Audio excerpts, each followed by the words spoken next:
Maraming ang natuwa na Paunin supporters na isa nga ang multi-talented actor na si Paulo Avellino sa napakagwapo sa pag-attend ng ABS-CBN Ball 2023 na naganap sa Shangri-La Hotel Makati noong nakaraang September 30, 2023. Lumitaw nga ang pagiging so handsome ni Paulo, kaya naman marami talagang kinilig, lalo na ang kumalat na video ng actor kung saan nag-flying kiss pa ito.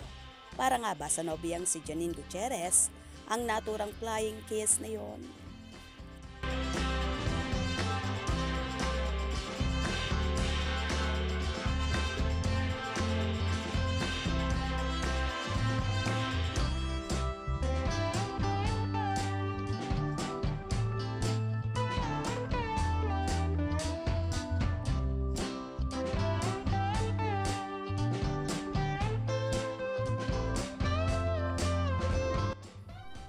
Hindi man namataan na magkasamang lumakad ang Paunin, pero naging happy ang kanilang tagahanga na muli nilang nakita na magkasama ang dalawa.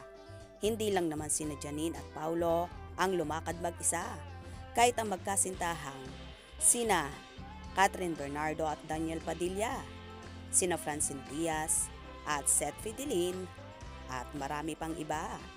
Kanya-kanya nga silang rampa mag-isa.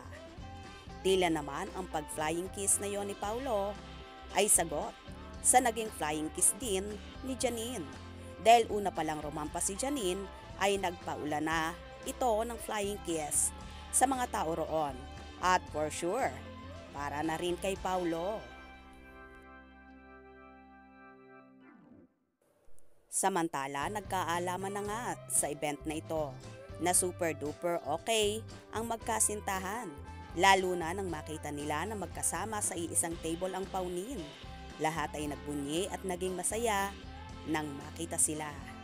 Pilit mang itinatago ang relasyon, pero nakakakilig pa rin ang mga paayuda ng dalawa na kahit si Paulo ay pasimple ring tumititig at ang lagkit ng tingin kay Janine habang naglalakad ito.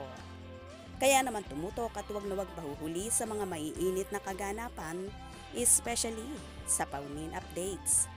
Mga kascoop, anong inyong magiging reaction sa bidyong ito? Comment below.